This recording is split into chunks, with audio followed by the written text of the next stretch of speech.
नमस्कार. ट्रेडिंग शाळा स्वरूपमध्ये तुमचं पुन्हा एकदा स्वागत आहे. आजचा आपला जो विषय आहे तो आहे ब्रेकआउट इन ट्रेडिंग. ओके. म्हणजे शेअर मार्केटमध्ये ब्रेकआउट कसं होतं किंवा ट्रेडिंग करताना वेगवेगळ्या पॅटर्नमध्ये ब्रेकआउट कसं होतं आणि त्या ब्रेकआउटमध्ये आपण ट्रेडिंग कसं केलं पाहिजे किंवा मग फेल ब्रेकआउट काय असतात किंवा मग ब्रेकआउटचे रिझन काय आहेत, हे सगळं आपण या व्हिडिओमध्ये समजून घेण्याचा प्रयत्न करणार आहोत. ओके. तर पहिल्यांदा आपण समजून घेऊ की ब्रेकआउट म्हणजे काय आहे, राईट? तर आपण ऑलरेडी सपोर्ट रेजिस्टन्स पाहिलं आहे. सपोर्ट रेजिस्टन्स म्हणजे काय असतं किंवा चॅनल्स पाहिले.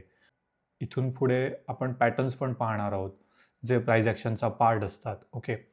तर या सगळ्यामध्ये ब्रेकआउट होत असते. म्हणजे पहिल्यांदा प्राइस एका पर्टिक्युलर लेवलमध्ये किंवा एका पर्टिक्युलर रेंजमध्ये स्टक्स असते. म्हणजे अडकलेली असते. त्या रेंजमध्येच प्राइस कंटिन्यू मूव्ह होत राहते आणि त्याच्यानंतर प्राइस एका पर्टिक्युलर डिरेक्शनला मूव्ह व्हायला स्टार्ट करते. एकतर अपसाईडला मूव्ह व्हायला स्टार्ट करते किंवा मग डाऊन साईडला मूव्ह व्हायला स्टार्ट करते. ओके.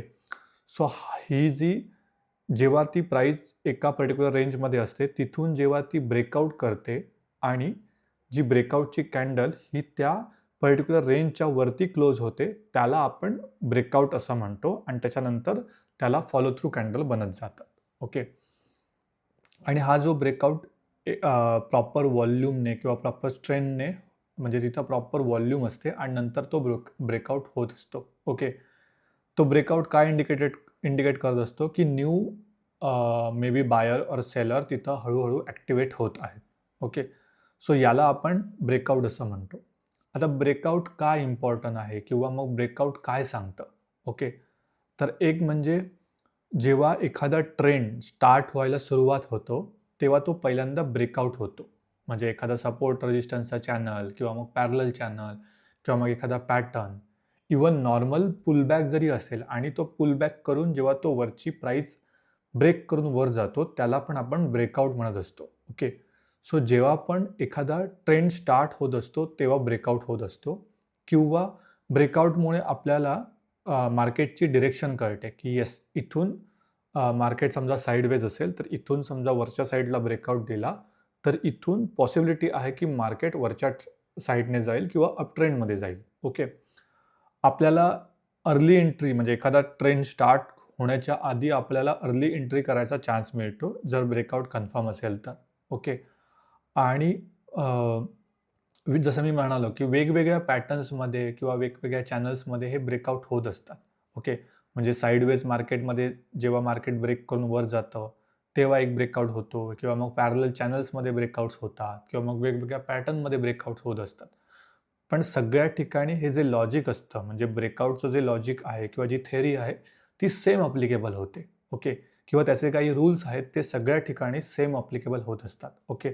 सो त्याच्यामुळे मी हा एक ब्रेकआउटचा व्हिडिओ बनवत आहे. सो तुम्हाला क्लिअर आयडिया येईल की वेगवेगळ्या पॅटर्नमध्ये तुम्ही कसं ब्रेकआउट आयडेंटिफाय करून, त्याचे रूल आयडेंटिफाय करून कसं तुम्ही ट्रेडिंग कराल, हे तुम्हाला क्लिअरली समजून जाईल. ओके.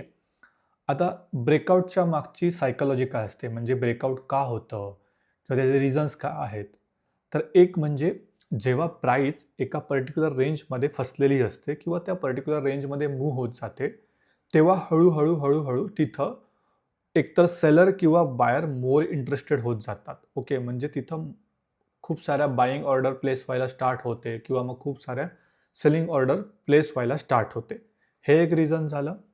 सेकंड म्हणजे समजा मार्केट साइडवेज आहे. ओके. तर खूप साऱ्या लोकांनी समजा जर मार्केट समजा साइडवेजमध्ये रेजिस्टन्सला गेलं. ओके. किंवा रेजिस्टन्सला गेल्यानंतर पॉसिबिलिटीज आहे की ती रेजिस्टन्समधून रिव्हर्स येऊन मार्केट पुन्हा डाऊन ट्रेंड जाईल. सो खूप सारे लोकं सेलिंगच्या साईडने एंट्री करून ठेवतात आणि त्यांचा जो स्टॉप लॉस असतो त्या रेजिस्टन्सच्या वर असतो. ओके. सो जेव्हा पण तो स्टॉप लॉस हिट होतो, तेव्हा स्ट्राँगली मूव्हमेंट होते. प्लस तिथं नवीन बायर पण एंट्री होतात. नवीन बायर तिथं पार्टिसिपेट करायला सुरुवात होतात. सो त्याच्यामुळे तिथं व्हॉल्यूम वाढायला सुरुवात होते. ओके. किंवा मग ब्रेकआउटच्या मागची सायकॉलॉजी काय असते, तर फिअर ऑफ मिसिंगची पण एक सायकॉलॉजी असते. म्हणजे जेव्हा ब्रेकआउट व्हायला स्टार्ट होतं, तेव्हा लोकांना असं वाटतं की अरे, आपली एंट्री मिस होईल, म्हणून मग धडाधड तिथं बाईंग स्टार्ट होते किंवा मग तिथं सेलिंग स्टार्ट होते. ओके. आणि त्याच्यामुळे फिअर ऑफ मिसिंगमुळे पण तिथं व्हॉल्यूम वाढायला सुरुवात होते. ओके. सो ही सगळी त्याच्या मागची ब्रेकआउटच्या मागची सायकॉलॉजी आहे. ओके. तर पहिल्यांदा मी ब्रेकआउटबद्दल म्हणजे ब्रेकआउट कसा होतो याचे मी तुम्हाला एक्झाम्पल देतो. ओके. हा आपला चॅनल आहे. ओके. याच्यामध्ये प्राईस म्हणजे इथं मार्केट अपट्रेंडमध्ये होतं आणि त्याच्यानंतर मार्केट डाऊन ट्रेंड्स जायला सुरुवात केली आणि पर्टिक्युलर या रेंजमध्ये होतं. ओके. त्याच्यानंतर मग इथं मार्केट खाली आलं. मार्केट खाली आल्यानंतर इथून स्ट्रॉंग बाईंग व्हायला स्टार्ट झाली. बाईंग झाली, त्याच्यानंतर पुन्हा बाईंग झाली. बाय द वे हा 15 मिनिटचा टाईम फ्रेम आहे. सो तुम्ही इथं पाहू शकता, त्याने इथं 15 मिनिटची जी कॅन्डल आहे, ही जी कॅन्डल आहे 9:30 ची कॅन्डल, ती त्याने 15 मिनिटच्या टाईम फ्रेममध्ये या पर्टिक्युलर चॅनलच्या बाहेर क्लोज केली. ओके. सो याला आपण म्हणू शकतो ब्रेकआउट किंवा याला आपण ब्रेकआउट म्हणतो. म्हणजे त्याने हा चॅनल ब्रेक करून वर जायचा आता प्रयत्न करत आहे. सो हा झाला त्याचा ब्रेकआउट आणि त्याच्यानंतर ही जी कॅन्डल आहे ही कन्फर्मेशन कॅन्डल झाली किंवा फॉलो थ्रू कॅन्डल झाली. ओके. सो तुम्ही इथं पण बाय करू शकता. जर तुम्ही बिगनर लेवलला असाल तर तुम्ही फॉलो थ्रू कॅन्डलचा वेट करा. पण जर तुम्ही ऑलरेडी ट्रेडिंग करत आहात, तुम्हाला सगळ्या गोष्टी माहिती असतील, तर तुम्ही इथं पण एंट्री करू शकतात आणि इथं कुठेतरी तुमचा स्टॉप लॉस राहील. ओके. सो हा जो ब्रेक केलाय त्यांनी त्याला आपण ब्रेकआउट असं म्हणतो. ओके. आता ब्रेकआउटचे म्हणजे म्हणजे ब्रेकआउट कसं होतं किंवा त्याचे एक्झाम्पल कोणते आहेत की हा ब्रेकआउट स्ट्रॉंग आहे की नाही. एक म्हणजे ती जी लेवल आहे, म्हणजे ही जी लेवल होती रेजिस्टन्सची, ती एन नंबर ऑफ टाइम म्हणजे खूप वेळा ऑलरेडी टेस्टेड आहे. म्हणजे खालच्या साईडने पण टेस्टेड आहेत आणि वरच्या साईडने पण ऑलरेडी तिथं टच केली आहे. जेवढा वेळ ती टच करत जाते तसा ती जी लेवल असते ती हळूहळू वीक होत जाते. ओके. त्याच्यानंतर आपण मग इथं पॉसिबिलिटी शोधू शकतो की येस, इथून जो ब्रेकआउट झालाय तो मे बी स्ट्रॉंग ब्रेकआउट आहे आणि ऑलरेडी इथं गुड व्हॉल्यूम आहेत. कारण तुम्ही ज्या कॅन्डल बघू शकता त्या स्ट्रॉंग बुलिश कॅन्डल आहे. ओके. सो हे एक झालं. सेकंड आहे म्हणजे strong breakout candle. Okay. So आपली ही जी कॅन्डल बनली आहे ती स्ट्रॉंग ब्रेकआउट कॅन्डल आहे. ओके. त्याच्यानंतर हाय व्हॉल्यूम, जसं की आपल्या ज्या कॅन्डल बनल्या आहेत त्या स्ट्रॉंग व्हॉल्यूमवाल्या आहेत किंवा बिग ग्रीन कॅन्डल आहेत. सो त्याच्यामुळे तिथं स्ट्रॉंग व्हॉल्यूम आहे. ओके. अजून एक असतं की support from higher time frame trend. म्हणजे जर तुम्ही आता आपण 15 मिनिटच्या टाइम फ्रेममध्ये पाहत आहोत. जर तुम्ही हायर टाइम फ्रेमला जाऊन पाहिलात तर म्हणजे 1 अवरच्या टाइम फ्रेममध्ये किंवा 2 अवरच्या किंवा 1 डेच्या, तर तिथे एक डिरेक्शन कळते. जर मार्केट ऑलरेडी अपट्रेंड डिरेक्शनला आहे आणि 15 मिनिटच्या टाइम फ्रेममध्ये जर तो चॅनल वरच्या साईडनेच ब्रेक करत आहे आणि मार्केट वर जायचा प्रयत्न करत आहे, याचा अर्थ जो ऑलरेडी ट्रेंड चालू आहे हायर टाइम फ्रेममध्ये, तोच ट्रेंड तो फॉलो करत आहे. सो हे एक गुड कन्फर्मेशन देतं की येस, इथून मार्केट जे ब्रेकआउट होत आहे ते कन्फर्म ब्रेकआउट आहे असं तुम्ही कन्सिडर करू शकता. ओके. आता जसं की ब्रेकआउट, कन्फर्म ब्रेकआउट जसा एक असतो, त्याच्यानुसार एक फेक ब्रेकआउट पण असतात आणि इथं लोक फसतात. आणि मार्केटचा एक रूल आहे किंवा सायकोलॉजी आहे की 80% टाइम ब्रेकआउट हे फेल होतात आणि आपण 80% टाइम त्या ब्रेकआउटमध्ये फसतो. सो आपल्याला हे मॅक्झिमम अवॉइड करायचे आहेत की जिथं ब्रेकआउट फेल होतात ते आपल्याला अवॉइड करायचं आहे. तिथं आपल्याला ट्रेडिंग करायची नाही.